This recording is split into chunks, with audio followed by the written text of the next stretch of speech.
This month on The Spark, our theme is It Starts With Hope. We'll learn more about an organization creating a comprehensive network of support services to help youth and adults and reduce gun violence. A nonprofit improving the quality of life for individuals and families affected by HIV and poverty, and a support group helping those with heart disease in the Mid-South. We'll also share a special moment from our Spark Awards 2022. From our very beginnings in 1954, Lipscomb & Pitts Insurance has been built on the values of customer service, leading with integrity, and supporting our community. We believe in promoting the positives, encouraging engagement, and leading by example to power the good. Lipscomb & Pitts Insurance is honored to be a presenting sponsor of The Spark.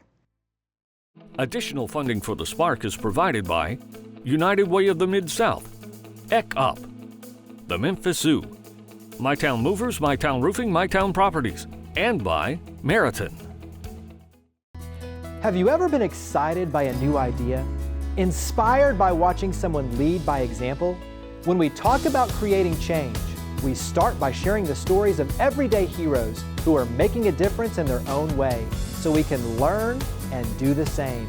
I'm Jeremy Park, and this is The Spark.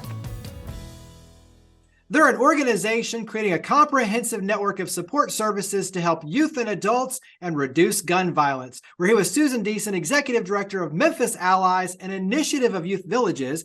And let's start out, give us a little bit of context around Youth Villages and why you all started Memphis Allies. Thanks for having me.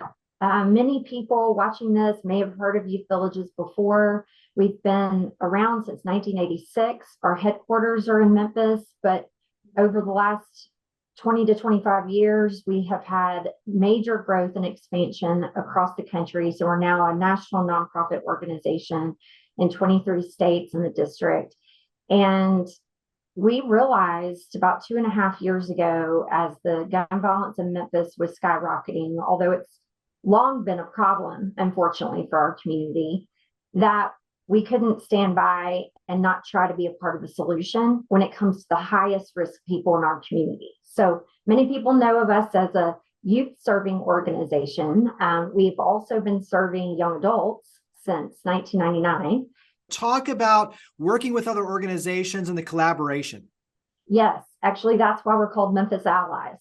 So this is not Youth Villages. This is Youth Villages in partnership with other organizations to accomplish this huge goal of reducing gun violence in Memphis and Shelby County. So these partnerships range from long-standing informal relationships that we've had with other nonprofits where we refer individuals out for services and they refer to us, to actual contracted partnerships. So we have a new model. It's called Switch, and that is our answer to the gun violence reduction strategy, although it is going to take everyone working together.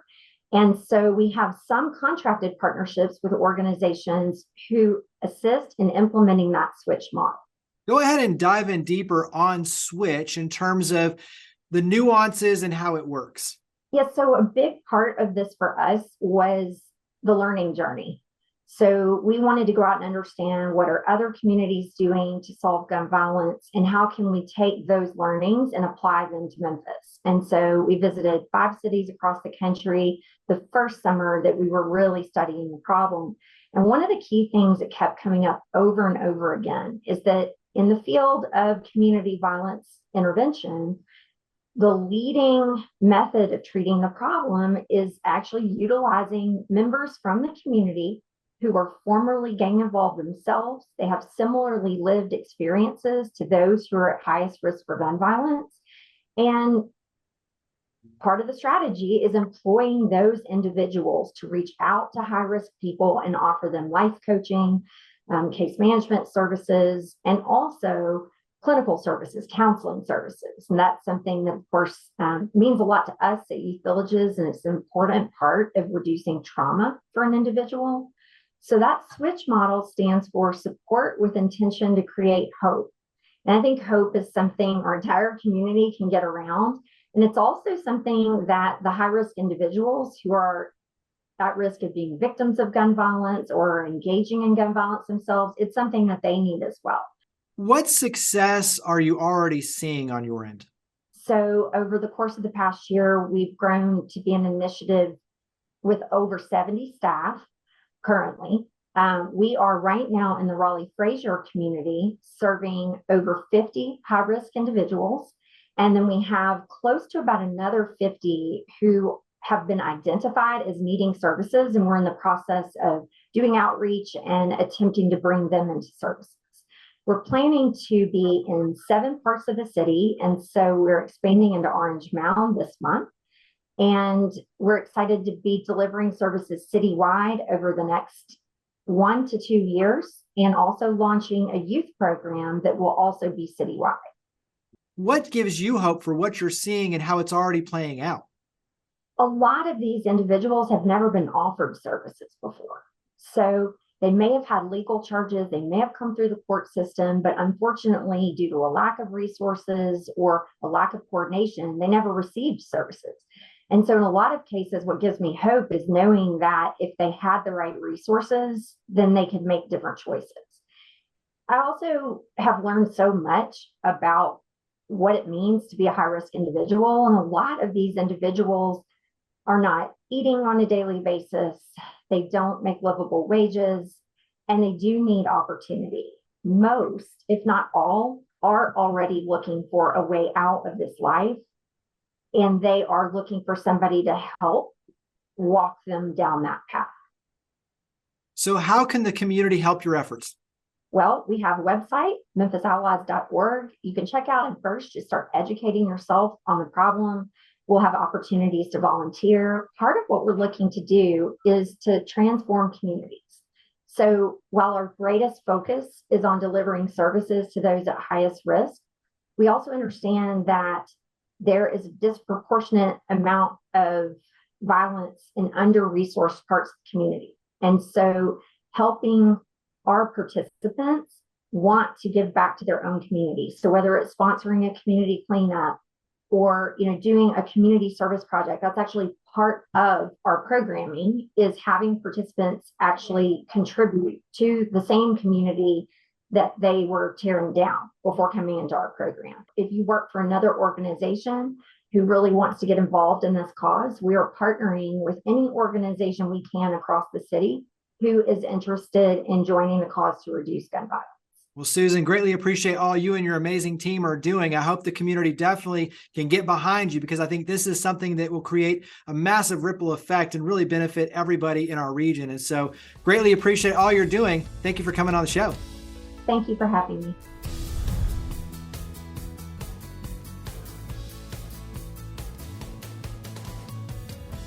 They're a nonprofit improving the quality of life for individuals and families affected by HIV and poverty. We're here with the CEO of Hope House, Lennox Warren, and let's go back to 1995.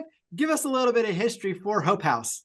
So back in 1995, we had a group of women from the Junior League of Memphis who were looking to help mothers who were living with HIV. At the time, there was very little resources for childcare while these mothers were able to get work or go to medical appointments. And so Hope House first started as a daycare and respite center. It then quickly expanded into preschool services and then a wide range of social services. So we do everything from housing support, food pantry, mental health services, outreach, free HIV testing, and much more.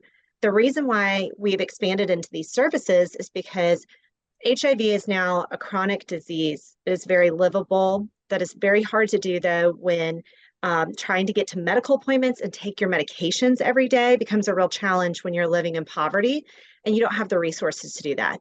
So today, what Hope House is intended to do is help people break down all of those challenges so that they do have transportation to get to the doctor, they have childcare so they can get to medical appointments, work, have that stability in their life. Talk about the prevalence of HIV, especially for the Memphis area. Sure. So we actually have the third highest rate of new infections in the entire country. We have over 7,000 people that we know of who are living with HIV.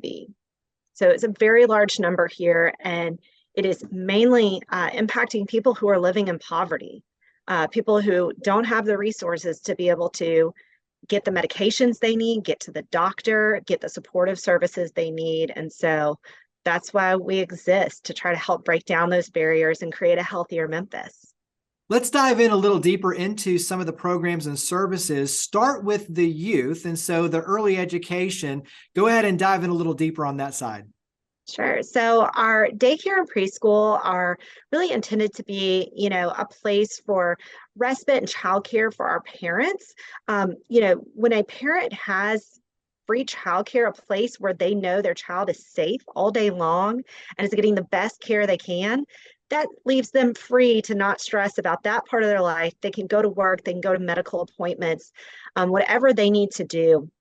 And so it really impacts the parent's health so much as it's impacting the child. So the other big part and goal of our childcare system is to actually help these children succeed in kindergarten and beyond, and really give them a great educational foundation for the future. Go ahead and talk about some of the different ways that you're really providing that support and that foundation for success and hope. So there are many challenges to why somebody might not be in medical care or might not be able to get medical care. A big thing is having food to take your medications, have access to healthy options, to protein, which is all very important. So we have a food pantry where we provide that to anyone living with HIV in the community can come and access our food pantry twice a month. Another big challenge is mental health.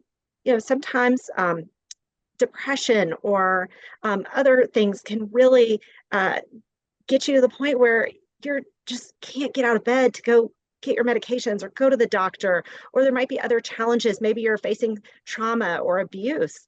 And so we have a variety of support groups and individual therapy and victim services to assist with that.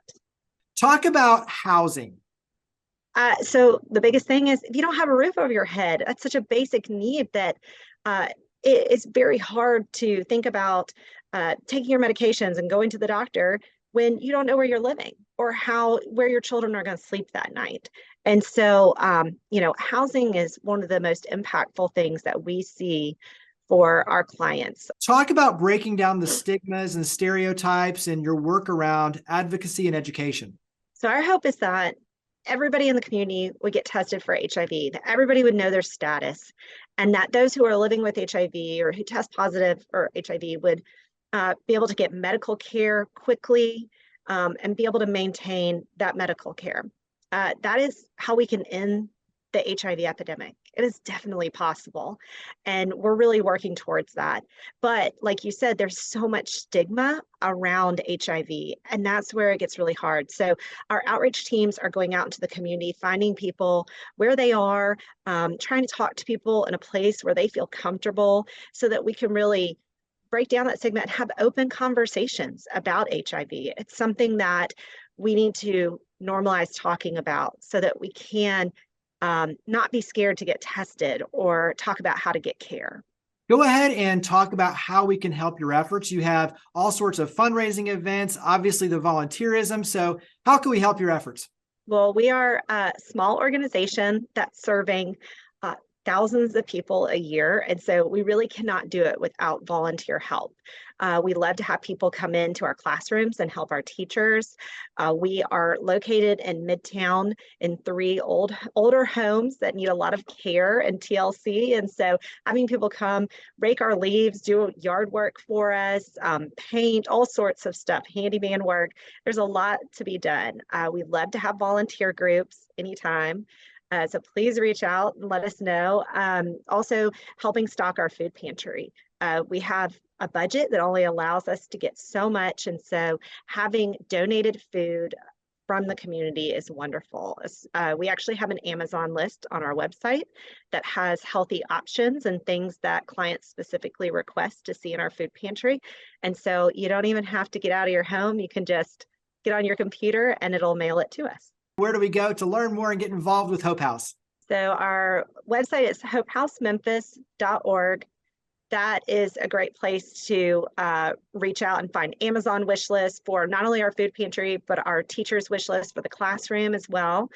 And we are always posting things on Instagram and Facebook, needs that we have in the classrooms or events coming up. And you can find us at Hope House Memphis at both of those sites. Well, Lennox, thank you for all you and your amazing team do. Thank you for coming on the show. Thank you for having me. I appreciate it.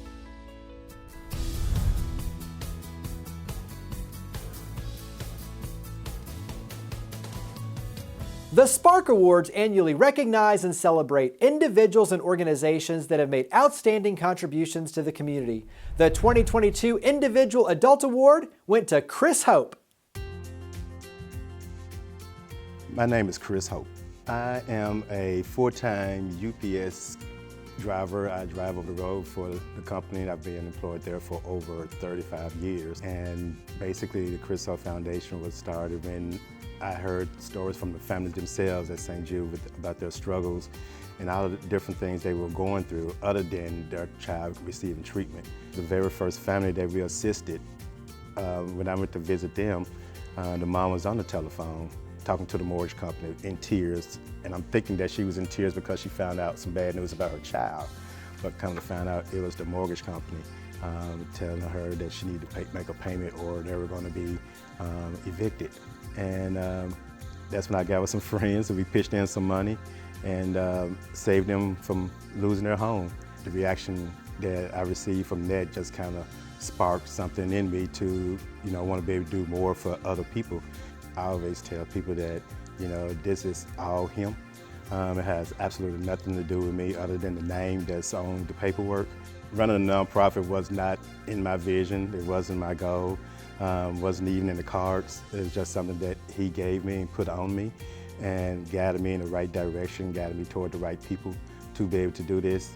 One of the things I like for the Chris Hope Foundation to do is to start full-time staffing. Everybody on our team is volunteers, and when it comes to volunteers, they give what time is allowed, and we need a lot of time. I mean, this is literally a 24-hour organization.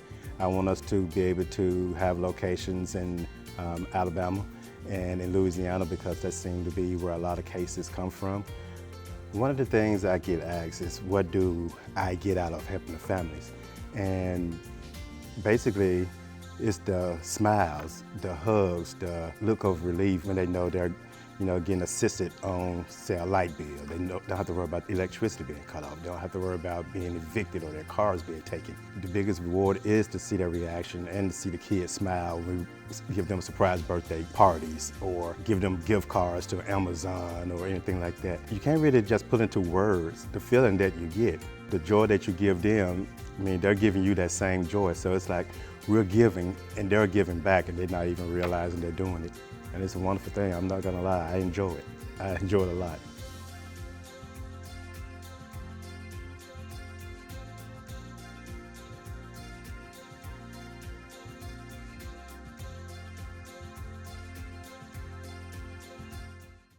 They're a support group helping those with heart disease here in the Mid-South. We're here with the co-founder of HeartQuest Support Group, Lori Sepich. And let's start with your personal story because you have a family history of heart disease, but also too a very personal storyline with this. So share a little bit of your personal story. Thanks, Jeremy. I would love to, and thank you again for hosting me. So yes, my battle with heart disease started at 17, which was very early, with extreme hypertension. And it wasn't just a little high blood pressure, it was really severe enough that I wasn't able to leave the office without medicine first. So my family history is 100% with heart disease on both sides. So I think everybody knew it would come. It was just so early that it did. The 100% of heart disease is key in what I say in many things because, like I said, it was pretty much destiny that I would get this. Both of my parents had it, and I'm sad to say that my brother at 38 lost his life to a massive heart attack. So for me to have made it to 43 before my first heart attack was pretty impressive to me because I thought, wow, I made it further than he did. But I realized that, hey, I've made it further than he has because my work with this is not done. Talk about you and Hal Perry starting the support groups and go ahead and dive into what the support groups do. Yeah, so I met Hal a few years ago through Go Red. He too had suffered a heart issue and had to have bypass surgery. So we had talked about how much when we're around the Go Red, you feel empowerment because you're around people with similar experiences, right? So you do get empowerment from it. And we just quickly had said it would be nice to have a support group and help the community and let us give back, right? And last year we saw each other again at Go Red and we spoke about it and we decided, hey, let's do it. So we have launched a support group called HeartQuest Support Group. It meets the first Tuesday of each month at Colonial United Methodist Church on the corner of Park and Estate. And we look forward to getting into the community and helping people with heart disease, whether you have it, you're a caretaker, perhaps you just want to know more about heart disease. So we are very excited to give back to the community in this and look forward to developing this HeartQuest support group and changing along with it to meet the needs that we see. What are some of the things that people are struggling with as they come into the support group asking for help? Probably the first thing is a sense of relief to know that, hey, there are other people here that have had the similar experience. And that, I think, number one, makes you feel not so isolated. And we have seen some people wanting to learn more about healthy cooking and that. So we have, on our last meeting, had a cooking event, and that was really good. We know too that we want to encourage anyone to exercise, just get up, simple movements. So we had just done a exercise segment on just stretches, nothing complicated that anyone can do, and it has just aired on Channel 5. So I'm excited about that. And along with that, a gentleman at PT Squared in Collierville, Austin is working with us as he would like to give back to the community and help people in simple fitness. So very excited to have him on board. And we are going to launch an exercise video, and we're going to have at least try and do one a week. So that'll be upcoming, and we're going to put it on a YouTube channel. But it's just something that anyone can do. Raising awareness so that more people know what you're doing, know about HeartQuest Support Group. I think that's a big piece of this. How else can the community help, though? I think they can certainly help by engaging with us if that is something that you're definitely interested in.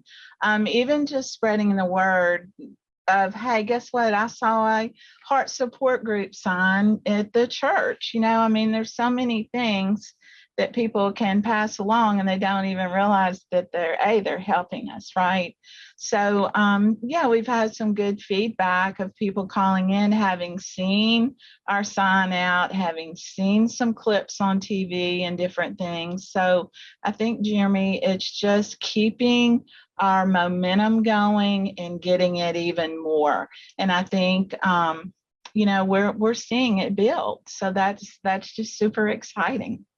Very where proud. do we go to get involved, and where do we go to take those next steps? So where would you direct us to go to learn more about HeartQuest? We have a Facebook page, HeartQuest Mid-South, and we're starting to post more and more. We've got some cooking videos on there. We're going to put some exercise up. So that is our main social media right now. And we've also launched a YouTube channel, HeartQuest Fun is the name of it. And we're starting to load some stuff out there. So you will see, some exercise videos and different things to help in the community. So, I just encourage anyone to look at it, and if you see something that looks like maybe somebody could benefit, pass it along. Well, Lori, thank you for all you and Hal do and your amazing team. Thank you for coming on the show. Thank you for asking me. Like I said, I learned something good from you. Power the good, and I love it.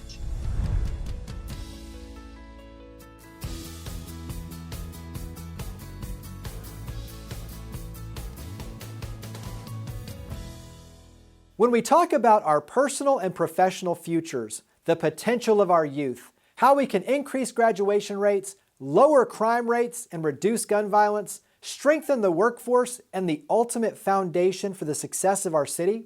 It starts with hope.